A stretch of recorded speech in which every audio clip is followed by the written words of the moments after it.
Let's go back to neurosarcoidosis now then. One of the questions that came in from a patient is, he says, sarcoidosis has taken my ability to walk and stand. Will it ever return? Now, appreciate that's probably not a simple question to answer, but there you go. Will it ever return? Claire, do you want to take that? Sure, yeah. I think as a general principle, neurological disease is best avoided rather than, so prevention is better than cure, simply because it tends to be easier. I think neurological disability that comes on quite acutely, often we do have potential to improve that. So by reducing inflammation, we can improve neurological function. Where neurological function has been impaired for a very long time and has been resistant to various different treatments that may already have been given, then the prognosis becomes more worrisome in terms of the potential for recovery. So it's very difficult to answer that kind of with a proportion or percentage chance of recovery, etc. But I would summarize by saying that the longer it has been there, then the less likely it is to recover, and the more resistant to treatment it has been, then also that applies. Okay, thank you. The next question relates to infliximab and what happens if it doesn't work. Are there alternative treatments out there, or is it still very early days? Shall I take that one again? Just saying, as I was treatment, doing treatment, yeah. It was on your slide. Yeah. I mean, maybe we covered it a little bit in the talk. There definitely are alternatives. They become we cover batting order of treatments from the ones that we think are more likely to work, and the ones that are safer, to those that are more experimental and have less data behind them. So there are a range of different immunosuppressive agents. If infliximab hasn't worked, then some of the other anti-TNF agents, adalimumab, for example, could be considered. Depends on why you think it didn't work. Some people will escalate from anti-TNF therapy to cyclophosphamide, for instance, and certainly we've done that with a number of our refractory patients and had good results from that. Then there are other agents that are newer and that we have less experience using, but certainly can consider where other things aren't working, such as tocilizumab. So yes, absolutely, there are other options, but it's always a balance between the likelihood of getting benefit versus the risks. And the more treatments you stack on top of each other, then the more likely you are to get some adverse side effects as a consequence of treatment. So it's always a difficult balance and something that would have to involve a lot of discussion with the individual patient. Right, okay. Next question, interesting one in fact. Is there a connection between sarcoidosis and a verbal tic? In this case, the patient has had this for 14 years, but has noticed the tic has improved massively when on steroids and has made some lifestyle changes. So is that coincidental, do you think, or is there a direct connection? Yeah, I can take that, Claire, for you. So I think the thing, first of all, to say is that I don't think we quite understand the whole spectrum of symptoms in sarcoidosis. So I think a lot of the patients would probably resonate with that kind of thought as well. So there are symptoms which are clearly explained by the granulomas I talked to you about. There are some symptoms which cannot be explained. And also it's very important to kind of recognize that there are some symptoms not necessarily related to sarcoidosis itself, but obviously related to what the disease actually brings to the table, really.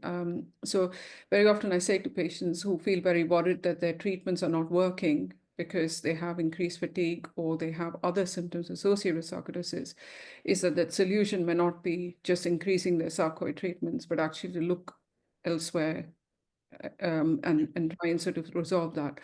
So I think tics as a whole, I'm not a movement disorder specialist. As you know, I'm an inflammatory specialist, but certainly movement disorders for tics are very poorly characterized. So people don't quite understand what causes them and why that's happening in the first place. There are a number of reasons why it could happen. It could happen because there's an overall movement disorder. So we have people with sarcoidosis who get Parkinsonian features, for example, other features. But equally, it could also be because of, other things with sarcoid brings stress and anxiety, for example, can also result in tics. So that's something which, one can always, very important to recognize management of the condition as a whole, really. I think in doubt, I think it's very important then to ask. I mean, very often if I think that something doesn't fit under the sarcoidosis umbrella, I often ask a specialist in that particular field. So if there is a tic and it can't be explained on the basis of sarcoidosis, it's worthwhile asking if a movement disorder specialist can see you for an opinion. And that's very often because it's not a very usual symptom of sarcoid. So, but overall, I agree, it must be very disabling. And I have sort of, complete cognizance of the fact that, people suffer from a variety of symptoms, but it's just sort of trying to tackle it all a little bit differently. Okay, thank you. And I have 3 last questions. I'm going to throw them all together because they all basically cover diabetes. Is there any evidence that neurosarcoidosis could be a complication of diabetes or potentially a cause of diabetes? And is it known what percentage of sarcoidosis patients actually have diabetes? Now, I know you talked about liver treatments and things and liver issues earlier, and obviously the two go together here. The question then goes on to ask, is there a link between sarcoidosis and prediabetes? And I think the obvious question, is there a lifestyle change that can be made to reduce this risk? So there you go, that's your last question. Claire, you want to go? And then I can add if it's shaking her because head. it's related. Okay. Cool. I think 2 different types of diabetes. First, type 1 diabetes is an immune-mediated condition, as is sarcoidosis. And where someone has one immune-mediated condition, they are more likely to have another. So that's probably due to the genetic predisposition to immune-mediated diseases. So there is likely to be a link there. I think the most common complication of treatment that we see, particularly with corticosteroids, in relation to this would be type 2 diabetes. So it's very common that corticosteroids increase weight gain and they cause dysregulation of glucose control, which manifests as type 2 diabetes. So a very clear link there. Although that's something that we do, unfortunately, as clinicians, so an iatrogenic complication of our treatment.